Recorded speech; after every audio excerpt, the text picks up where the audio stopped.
Hello friends, welcome back to my channel connect with কল্পতে স্বাগত জানিয়ে আমি আমার ভিডিওটা শুরু করছি। তো আজকে রবিবার কি কি রান্না হলো দেখো। রবিবার একটা মাটন বিশেষ পদ্ধতিতে রান্না করেছি, রোজ যেমন করি তেমন করে নিই। আজকে প্রথমে মাটনটা আমি সিদ্ধ করে রেখে দিয়েছি, আর পাবদা মাছটা রান্না হবে। পাবদা মাছে একটু কাঁচা তেল দিয়ে দিয়েছি, নাহলে এটা ভীষণ ছিটকিয়ে হাতে ফোসকা পড়ে যায়, তাই কাঁচা তেল দিয়ে হলুদ নুন দিয়ে মাখিয়ে কিছুক্ষণ রেখে দেবো। এবারে রান্না হচ্ছে এটা চিংড়ি দিয়ে চিচিঙ্গে। প্রথমে পেঁয়াজ আর আলুটা ভালো করে ভেজে নিয়ে তার মধ্যে চিচিঙ্গেগুলো দিয়ে দেবো।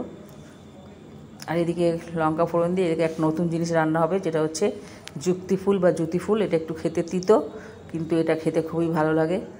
তো আজকে আমাদের নিয়ে এসছে এটা। শুকনো লঙ্কা তেলে ফোড়ন দিয়ে এটা ভেজে দিতে হবে, সামান্য একটু হলুদ আর নামাবার আগে স্বাদ মতো নুন আর চিনি দিয়ে নামিয়ে নিতে হবে। তো এখন দেখো এই চিচিঙ্গের তরকারিটা হয়ে গেছে, আর যুক্তি ফুল ভাজাও হয়ে গেছে। এখন রান্না হবে মাটন।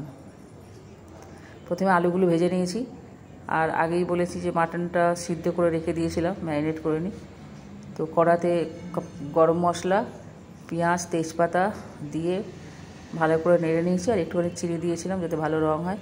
তারপরে আদা রসুন বাটা দিয়েছি, দিয়ে ভালো করে নেড়ে ছেড়ে ভালো করে যখন এটা ভাজা হয়ে যাবে, গন্ধটা চলে যাবে রসুনের, তখন গুঁড়ো মশলাগুলো দিয়ে দেবো।